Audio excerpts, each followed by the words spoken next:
আসসালামু আলাইকুম। আজকে আমরা ডিজাইন করব বিশ্বকাপের ব্রাজিল সাপোর্টার যারা আছেন তাদের জন্য একটি ব্যানার ডিজাইন এবং ছবি দিয়ে ব্যানারগুলো কিভাবে করবেন। এই দেখেন আমি কত নিখুঁতভাবে এবং খুবই অল্প সময়ের মধ্যে এমন একটি প্রসেস আপনাদেরকে দেখাবো, সেটা আপনি যেটা আপনি কোথাও দেখেননি এবং কেউ শেখায়নি ইউটিউবে।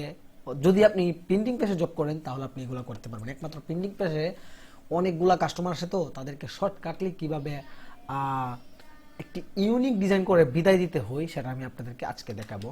সো এটা হচ্ছে ব্রাজিল সাপোর্টারদের জন্য একটি ডিজাইন। এটা সম্পূর্ণ আমি করেছি, কিন্তু ইদানিং খুবই একটা বাজে পর্যায়ে দিয়ে যাচ্ছি। অনেক সাপোর্টার যারা আছে তারা সবাই কি করে ওই যে জেমিনির মাধ্যমে তারা ডিজাইন করে নিয়ে আসে। দেখেন এটা আমার যে কাস্টমার ছিল তারা জেমিনির মাধ্যমে এই ডিজাইনটা করে নিয়ে আসছে। এখন ওনারা বলতেছে আমাকে যে এই ডিজাইনটা আমার সেম টু সেম লাগবে। এখন আমি কি করবো, এই ব্যাকগ্রাউন্ড পাবো কোথায়, কিভাবে কি করবো, এই ছবি পাবো কোথায়, একটু হিমশিম খেয়ে গেলাম। এখন এই যে দেখতে পাচ্ছেন এখানে নেইমার আছে, আর এই যে মেনগুলো আছে, এগুলা এগুলা একটাও মানে বিশ্বকাপ খেলোয়াড় মেন না, এগুলা জাস্ট জেমিনি বানাইছে আর কি। দুইটা মেন শুধু এখানে টার্নিং পয়েন্ট। সোনারা বলতেছে এই মেনগুলা থাকবে না, হ্যাঁ, আর এই মেনগুলা থাকবে না, উনি থাকলে থাকতে পারে আর আপনি আপনার মতো করে মেন দিবেন আর কি। এইখানে আমার একটা পয়েন্ট আগাইছে আর কি। এই ছবিগুলো থাকলে আমি ডিজাইনগুলো করতে পারতাম না আর কি। দেখেন আমাকে ওরা এই ডিজাইনটা দিছিল জেমিনির মাধ্যমে বানায়া, আমি তাদেরকে, হ্যাঁ, এখানে ছবির জায়গায় দেওয়ার কথা বলছিল, আমি তাদেরকে এই ডিজাইনটা বানাই দিছি। সো এটা আমি সম্পূর্ণই আমি হাতে করছি। এখানে দেখেন, এখানে যে এই ছবিটা আমি বসাইছি, এই ছবিটা বসাইছি। সো এই ছবিগুলো বসানোর পর এগুলো বসাইছি, দেখেন এগুলো বসাইছি। আমি একটু ইউনিক করার চেষ্টা করছি।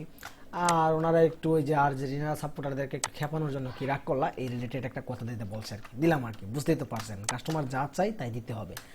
সো ওভারঅল এই ডিজাইনটা আমার করতে একটু সময় লেগেছে, যেহেতু আমি এই ছবির ব্যানারগুলো অনেক সময় লাগে। সো ছবিগুলোকে প্লেস করে বসাতে হয়। এখানে দেখেন নাম লেখা আছে প্রত্যেকটা পার্সনের। সো এগুলো আমি কিভাবে করেছি সবগুলোই আপনাকে দেখানোর চেষ্টা করব। সো আমি চলেন শুরু করি। শুরু করার আগে একটু আমি আপনাদেরকে দেখাই। যখন কাস্টমার আসে তখন তারা আমাকে বলে ভিডিওটা শেষ পর্যন্ত দেখবেন, এমন কিছু শিখতে পারবেন আশা করি কোথাও এই কিছু দেখানো হয় না এবং শেখানো হয় না। সাধারণত আমরা জিজ্ঞেস করি কয়টা ছবি দিবেন, কয়টা ছবি দেওয়ার পর ওনারা বলার পর 10-15টা বলার পর আমরা তাদেরকেই সাইজ নির্ধারণ করে দিই। সাইজ নির্ধারণ বলতে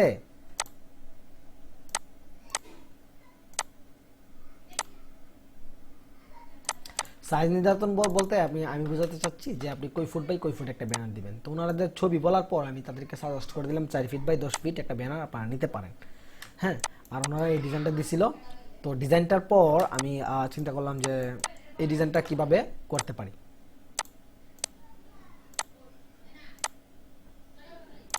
এই ডিজাইনটা শুরু করার প্রথম মাধ্যম হলো আমাকে ব্যাকগ্রাউন্ডটা আগে বের করতে হবে। সো ব্যাকগ্রাউন্ডটা বের করার জন্য সাপোজ মনে করেন এটা আমার এই ব্যাকগ্রাউন্ডটা আমি জেমিনির মাধ্যমে বের করছি। সো এই ব্যাকগ্রাউন্ডটা আমার কাছে খুব ভালো লাগছে, আমি ব্যাকগ্রাউন্ডটা জেপিজি আকারে সেভ দিলাম। তো ওনারা যে ছবিটা দিয়েছিল ওইটা আমি জেপিজি আকারে সেভ দিই। দেওয়ার পর এটা আমি জেমিনিতে গেলাম। সাপোজ মনে করেন এটা জেমিনিতে যাওয়ার পর বললাম যে দেখি কি বলা যায়, যে আমার জাস্ট ব্যাকগ্রাউন্ডটা লাগবে। ও এটা তো আমার পেওনিয়ার অ্যাকাউন্ট, এটা জেমিনি। সো জেমিনিতে যাওয়ার পর এইটা এখানে ক্লিক করলাম, আপলোড করলাম ইমেজটা। এইটা এখানে আমি ক্লিক করে বললাম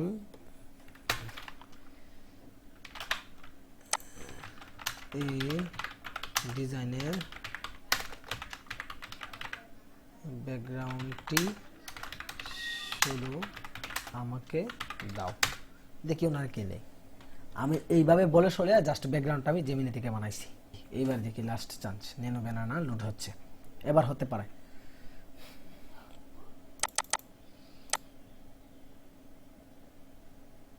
আচ্ছা এদিকে কাজ চলুক, আমরা দেখি।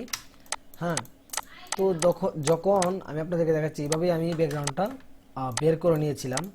এই যে এটা ছিল আমার ব্যাকগ্রাউন্ড। সো এইভাবে আমি ব্যাকগ্রাউন্ডটা বের করে নিয়েছিলাম। ব্যাকগ্রাউন্ডটা আমি সাইজ দিয়েছিলাম 4 ফিট বাই 10 ফিট, এটাকে আমি 8 বুট করেছিলাম। হ্যাঁ, এখন আউটপুট করার পর আপনি এখানে দেখতে পাচ্ছেন প্রত্যেকটা ঘরেই ছবি দেওয়ার একটা সিস্টেম বলে রাখছে, কিন্তু এগুলো তো আমার দেখানো যাবে না, ঠিক না? দেখি তো, এই যে একটু উল্টোপাল্টা ভাবে দিছে, বাট ব্যাকগ্রাউন্ডটা দিছে, আমি এটাও কাজে লাগাতে পারবো, কোনো ব্যাপার না। দেখতে পাচ্ছেন, এটাও কাজে লাগাতে পারবো। তবে আমি আমার মতো করে এরকম বানাইছিলাম আর কি, এক এক সময় এক একটা দেই আর কি, আপনি চাইলে ওইটাও কাজে লাগাতে পারেন। আচ্ছা ঠিক আছে, আমরা এইটাই আপাতত কাজে লাগাই। সো সর্বপ্রথম আমি বলছি যারা এই লেখাগুলো আমার কাজে লাগাতে হবে। সো লেখাগুলো আমি মাঝামাঝি দিয়ে দিলাম, ব্যাকগ্রাউন্ড তো হয়ে গেল। এখানে মূল অনেক অনেক ক্রিটিক্যাল একটা কাজ আছে। সো এই কাজগুলো আমি আপনাদেরকে দেখাবো। যেমন ধরেন এই ছবিটা আমি কিভাবে ব্যাকগ্রাউন্ডের সাথে মিশাইছি সেটাও আমি আপনাদেরকে দেখাবো। সাপোজ মনে করি এটা, হ্যাঁ, এই ছবিটা, তো এই ছবিটা আমি কোথায় পাবো? আমি পিন্টারেস্টে চলে গেছি অথবা অন্য কোথাও থেকে খুঁজে বের করছি। আমাদের কাছে অনেকগুলো ছবি কানেক্ট করে রেখেছি। আপনি সাপোজ মনে করেন আমি গুগলে সার্চ করলাম, গুগলে সার্চ করে ব্রাজিল টিম মেম্বার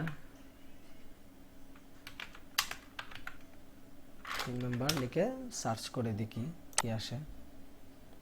এই রিলেটেড আসছে, হ্যাঁ। এখন আপনি লিখতে পারেন পিন্টারেস্ট, ছবিগুলো হয়তো পিন্টারেস্ট থেকে খুঁজে পাইছিলাম। দেখি,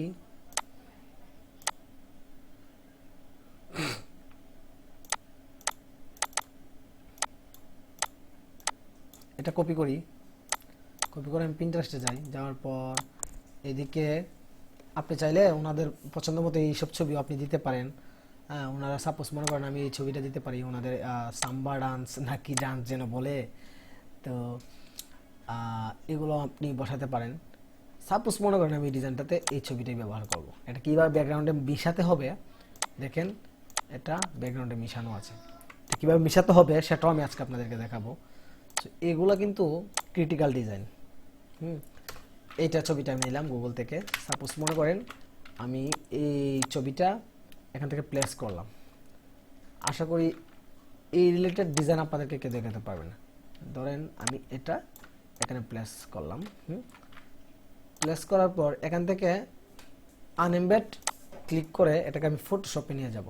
সাপোজ মনে করেন এটাকে আমি ফটোশপে নিয়ে গেলাম। ফটোশপে নিয়ে এটাকে আমি ব্রাশ করে মুছে দেব। এইটা হলো ফটোশপে যাওয়ার একটা মাধ্যম। আমরা এটা অনেকেই জানি না কিভাবে একটা ছবিকে ব্যাকগ্রাউন্ডের সাথে মিক্স করতে হয়, মিক্স করে এটাকে একটু ইউনিক লুক দিতে হয়। এখন আমি বর্তমানে ফটোশপে আসছি, এই তো ফটোশপ, আর এই হচ্ছে আমি ছবিটা ফটোশপে ওপেন করতেছি, একটু অপেক্ষা করেন।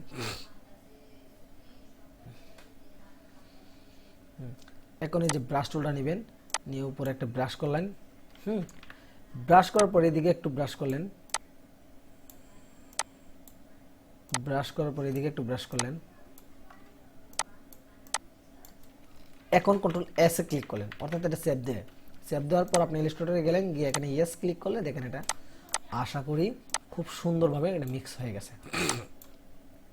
অর্থাৎ এটা কেউ বুঝতে পারবে না এটা যে ব্যাকগ্রাউন্ডের বাইরে আছে, এখন বুঝতে পারবে এটা ব্যাকগ্রাউন্ডের সাথেই আছে। সো একটু এটা বোঝা যেত, এখন এটা আমি মিক্স করে দিলাম, এখন আর বিষয়টা বোঝা যায় না এরকম।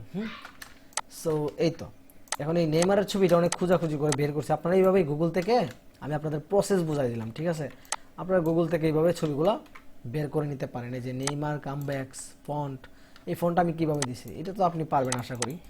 এখানে এটা স্টক কালার দিচ্ছে, আপনি যদি জাস্ট এখানে লেখাটা দেন, নতুন অবস্থা যারা আছেন যদি এখানে লেখাটা দেন তাহলে কিন্তু আপনারা ভালো করতে পারবেন না। কেন এখানে লেখাটা হাইলাইট হচ্ছে না, তার জন্য কি করবেন, আপনি কন্ট্রোল সি কন্ট্রোল এফ, অর্থাৎ এখানে কপি করে এখানেই পেস্ট করলেন, তারপর কন্ট্রোল 2 দিয়ে এটা উপরেরটা লক লাগালেন, নিচেরটা আপনি স্টক দিবেন, স্টক দিয়ে এখান থেকে রাউন্ড করে দিবেন লেখাটা। কন্ট্রোল অল্টা 2 দিয়ে এটাকে আনলক করবেন, তারপর কন্ট্রোল 3 দিয়ে হাইড করবেন, আবার কন্ট্রোল 3 দিয়ে হাইড করবেন, কন্ট্রোলটা 3 দিয়ে পুরোটা ধরবেন, একসাথে ধরে গ্রুপ করে দিবেন, দ্যাটস ইট, চলে গেল এই ব্যাপারটা। ওকে, আর এখন বাকি আছে কি এই লোগোটাও আমি মনে করেন যে এই লোগোটাও আমি গুগল থেকেই সার্চ করে বের করছি, এটা এখানে রাখি আপনাদেরকে বোঝানোর সুবিধার্থে। সো এই লোগোটা আমি গুগল থেকে সার্চ করছি, আপনাদের ওই যে এখানে বলবেন যে 5 স্টার ব্রাজিল 5 স্টার লোগো এগুলো লিখলে আসে আর কি। সো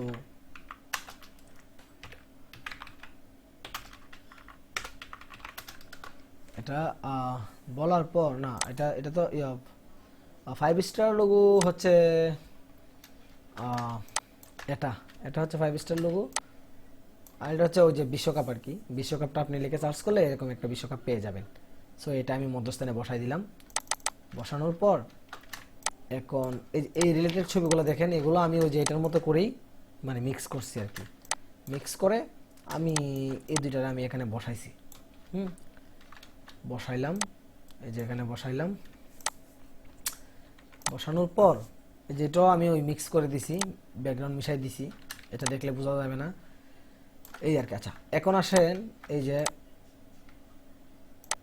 এই লেখাগুলো, এই যেখানে একটা ব্রাশ ইফেক্ট, এই ব্রাশ ইফেক্টটা নিয়ে আমি বলি। ব্রাশ ইফেক্টটা আমি কোথায় পেয়েছি? আমি আপনাদেরকে মেইন ডিজাইন দেখাচ্ছি না, কিন্তু প্রসেসগুলো দেখাচ্ছি। প্রসেসগুলো আপনারা কীভাবে দেখবেন করবেন, আমরা কীভাবে করি আসলে। ব্রাশ ইফেক্টটা এখানে ছিল, এই যে এখানে একটা ব্রাশ ইফেক্ট ছিল, এটা আমি কোথায় পাবো? আপনি গেলে গুগলে সার্চ করলে ব্রাশ ইফেক্ট পেয়ে যাবেন।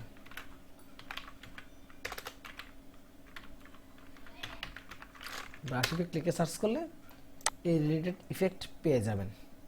এই যে এখানে পেয়ে যাবেন। আচ্ছা আপনি ফ্রি পিকে চলে যাবেন, ফ্রি পিকে অ্যাভেলেবেল ব্রাশ ইফেক্ট পাবেন। এগুলো এখান থেকে আপনি ফ্রি সিলেক্ট করে দেবেন, এখান থেকে ভেক্টর। এখন আপনি কোনটা নেবেন, এখান থেকে যা ভালো লাগে তা নিয়ে ব্যবহার করতে পারেন। আমি এখান থেকে এটা নিয়েছিলাম, এইটা নিয়ে আমি ডাউনলোড করে এটা ইউজ করার চেষ্টা করছি।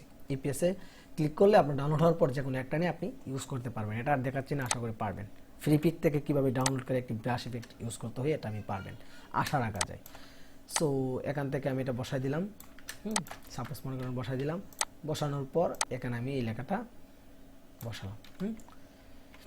এখানে আমি ব্লু কালার স্ট্রোক দিয়েছি, এখানেও ব্লু কালার স্ট্রোক দিয়েছি যাতে এটার আবরণে বোঝা যায় আর কি, বুঝতে পারছেন? সো এই পর্যন্ত করলাম, একটু পুরোটা দিতে পারি। ধরেন এখন আসি ছবির বক্স, ছবির এটা হচ্ছে ক্রিটিক্যাল কাজ। আপনি ছবি কিভাবে খুব নিখুঁতভাবে করতে পারবেন সেটাই আজকে দেখাবো। হ্যাঁ, আপনি আপনি কি করবেন, একটা ছবির বক্স আমরা অ্যাভেলেবেল বানাই রেখা দিয়ে থাকি। সো এটা আমি বানাইছি, আশা করি এটা পারবেন। এই বক্সটা দেখাই, একটু অনুমান রেশিও অনুযায়ী এটা করলাম। তারা যেহেতু ইয়েলো কালারটাই বেশি পছন্দ করে, আর্জেন্টিনার সাথে যায় ইয়েলো আর সবুজ। সো এই কালারগুলো মিলিয়েই তাদের দলগুলো গঠন করা হয়েছে বা তাদের পতাকা। সো এটা এরকম রিলেটেডই আপনি রাখতে হবে আর কি, তা না হলে মানে ডিজাইনের লুকটা ভালো আসবে না। সো এখন আমি এখানে সবুজ দিয়ে দিব, একটু নর্মাল করে দিচ্ছি, এখানে হোয়াইট করে দিচ্ছি। ওকে, সো এটা হচ্ছে আমার আর এই শেপটা কীভাবে বানাইছি আপনি বুঝতে পারছেন। এটা বানাতে গেলে আবার অনেক ঝামেলা হয়ে যাবে। এরকমভাবে আপনি বানাতে পারেন একটা শেপ, এখানে তাদের নাম রাখার জন্য। সো এইটাই আমার হচ্ছে। হ্যাঁ, এখন আসি আপনাদেরকে মূল কিছু প্রসেস শেখাচ্ছি। আপনি কিভাবে একটা ছবিকে, আপনি কি সাপোজ মনে করেন আমি একটা হাফ ছবি নিয়ে আসি, ধরেন ব্রাজিলের একটা ভালো ছবি নিয়ে আসি। হ্যাঁ, সাপোজ মনে করেন এই ছবিটা, নেইমারের ছবিটা নিয়ে আসি। হ্যাঁ, আপনি নেইমারের ছবিটা আমি প্রথম নিয়ে আসলাম। আমি প্রত্যেকটা ছবিকেই এক এক করে দেখাবো। সাপোজ মনে করেন একটা ছবিকে আমি ক্লিপ ইন মার্কস করবো। এই ছবিটা ধরেন ক্লিপ ইন মার্কস করবো আমরা। এই ছবিটা ক্লিপ ইন মার্কস করার জন্য প্রথম শেপটা উপরে উঠাবো, উপরে উঠিয়ে শিফট, এটা ধরার পর শিফট ক্লিক করে এটা ধরবো, ধরে রাইট বাটন ক্লিক করে মেক ক্লিপ ইন মার্কস, অথবা কন্ট্রোল 7 ক্লিক করলে হয়ে যায়। So make clip in marks click করে এটা আমরা ডিরেক্ট সিলেকশন টুল দিয়ে ছবিটাতে ধরবো, জাস্ট ছবিটাই ধরে আবার ডিরেক্ট সিলেকশন টুলে ধরে এটাকে বড় করে আমরা এখানে বসাই দিব। ঠিক আছে, সো সাপোজ মনে করেন এখানে বসালাম। হ্যাঁ, বসালাম। এখন আপনি কি প্রত্যেকটা ছবিতে এইভাবে দৈরা হ্যাঁ একটা ছবি আনলেন, আনার পর ওনার ছবিটা আনলেন সাপোজ মনে করেন, আনার পর এই ছবিটাকে আবার এটার ভিতরে ঢুকাবেন। কিভাবে ঢুকাবেন এটার ভিতরে? রিল্যাক্স ক্লিপ ইন মার্কস করলেন, করার পর এখানে কালারটা দিয়ে এটা সরাই দিলেন, সরাই আবার এটা ঢুকাইলেন, এইভাবে দিয়ে ঢুকাইলেন। এত সময় নাই বাই প্রিন্টিং প্রেসে, আপনাকে এত সময় দেওয়া হবে না, আপনাকে শর্টকাটলি কাজ করতে হবে। তাহলে ভাই কিভাবে করবেন? এইভাবে বসাবেন না, এইভাবে না। সাপোজ মনে করেন আপনাকে দুইটা প্রসেস শেখাবো আমি, হ্যাঁ। দুইটা প্রসেসের জন্য আপনি মনে করেন প্লেস থেকে ছবিটা আনলেন, একটা প্রসেস আর এখানে রাখলেন, ধরেন এটাকে আমি কপি করলাম, আমি এক্স কাট করলাম, কাট করে এখানে যদি আমি ডবল ক্লিক করি তাহলে আমার ছবিটা এখন ধরা আছে বর্তমানে, এটাকে ডিলিট করে দিলাম, ডিলিট করে কন্ট্রোল বি দিয়ে পেস্ট করলে এটার ভিতরে এটা পড়ে গেছে, এই যে এটার ভিতরে পড়ে গেছে। এখন আমি এটাকে বড় ছোট করে দিতে পারি, এখন দেখেন এটা বড় ছোট করে আমি এখানে বসা দিতে পারি, হ্যাঁ। এটা একটা গেল। আবার মনে করেন যে আপনি পুরাটাই গ্রুপ করলেন, গ্রুপ কইরা এই যে এখানে আপনার 10টা ছবি লাগে, 10টা ছবি সাজালেন, 3 4 5 6 7 8 9 10 এভাবে, হ্যাঁ। এখন আপনার আরো কিছু আমি আপনাদের বোঝানোর ক্ষেত্রে আমি আরো কিছু ছবি ডাউনলোড করে করি। যেমন ধরেন এই ছবিটা আমি ডাউনলোড করলাম, আশা করি বুঝতে পারতেছেন। এটাকে আমি শর্টকাটলি করার চেষ্টা করি। দেখুন ডিরেক্ট সিলেকশন টুল দিয়ে জাস্ট আমি ছবিটাই ধরবো, ডিরেক্ট সিলেকশন টুল, ছবিটায় ক্লিক করলাম, করে কন্ট্রোল শিফট পিতে ক্লিক করার পর আমি জাস্ট এই ছবিটায় ক্লিক করে লিঙ্কটা ওটাই দিয়ে প্লেসে ক্লিক করে প্লেস দিলে এখানে ছবিটা আমার অটোমেটিক বসে যাবে। আমি জাস্ট এখানে ছোট বড় করে ডিরেক্ট সিলেকশন টুল দিয়ে ছোট বড় করে, আর এটা সিলেকশন টুল দিয়ে ছোট বড় করে আমি বসাই দিব, দ্যাটস ইট। এই তো হয়ে গেল। এইভাবে আমি প্রত্যেকটা ছবি আমি এইভাবে বসাতে পারবো। এই যে এখন চাইলে আপনি এটা আবার ওই যে প্লেসে গেলেন, প্লেসে গিয়ে আপনি আবার ছোট বড় করে বসা দিতে পারবেন। এইভাবে আমরা ছবির কাজগুলো করি। কাস্টমারকে বলি যে ভাই এখন এই যে ডিরেক্ট সিলেকশন ক্লিক করলাম, ডিরেক্ট সিলেকশন ক্লিক করে ছবিটা ক্লিক করে কন্ট্রোল শিফট পিতে ক্লিক করি, কাস্টমারকে বলি ভাই আপনার এরপর কোন ছবিটা বসাবেন, তখন উনি বলে ভাই এই ছবিটা বসান, এই ছবিটা বসালাম, রিপ্লেসে ক্লিক করে ইন্টারে ক্লিক করলেই বসে যাবে। আপনি জাস্ট এখন ছোট বড় করে বসাই দিবেন, এখানে বারবার আপনাকে ক্লিপিং মার্কস করতে হবে না। এইভাবেই আমরা আসলে ছবিগুলো বসিয়ে থাকি, হ্যাঁ। এই যে দেখেন এখানে আছে আপনার ওই যে 5 স্টারের যে লোগোটা, ওনারা বলছিল যে 5 স্টারের লোগোটা আমাদের বসাই দেন, আমি এটাকে ব্রাশ করে ছবিটা ডাউনলোড করছি গুগল থেকে, ব্রাশ করে বসিয়ে দিয়েছি, দ্যাটস ইট। সো আমি আশা করি প্রত্যেকটা প্রসেস আপনাকে দেখাই দিছি। মূল প্রসেসটা ছিল কিভাবে ছবি বসাবেন খুবই দ্রুতভাবে, যেটা আপনাকে কেউ দেখাবে না। সো আশা করি এগুলা মানে বুঝে ফেলছেন। সো এখন যদি আমি এই ছবিগুলা বসাই, এখানে যদি আমি বসাই ছবিগুলা, তাহলে আশা করি একটা ভালো লুক আসবে, বুঝতে পারছেন। এই দেখেন এখন খুব একটা খারাপ লাগছে না। ডিজাইনকে আপনি কখনো কঠিন মনে করবেন না, আপনি একটু মাথা ঘামাবেন, মাথা ঘামালে আশা করি ভালো কিছু দিতে পারবেন কাস্টমারকে। ওকে, সো এতটুকু পর্যন্ত আজকে। অন্য একদিন আর্জেন্টিনার সাপোর্টারদের জন্য একটি ব্যানার ডিজাইন নিয়ে আসবো। সো ভালো থাকবেন, সুস্থ থাকবেন, আমার জন্য দোয়া করবেন। আল্লাহ হাফেজ।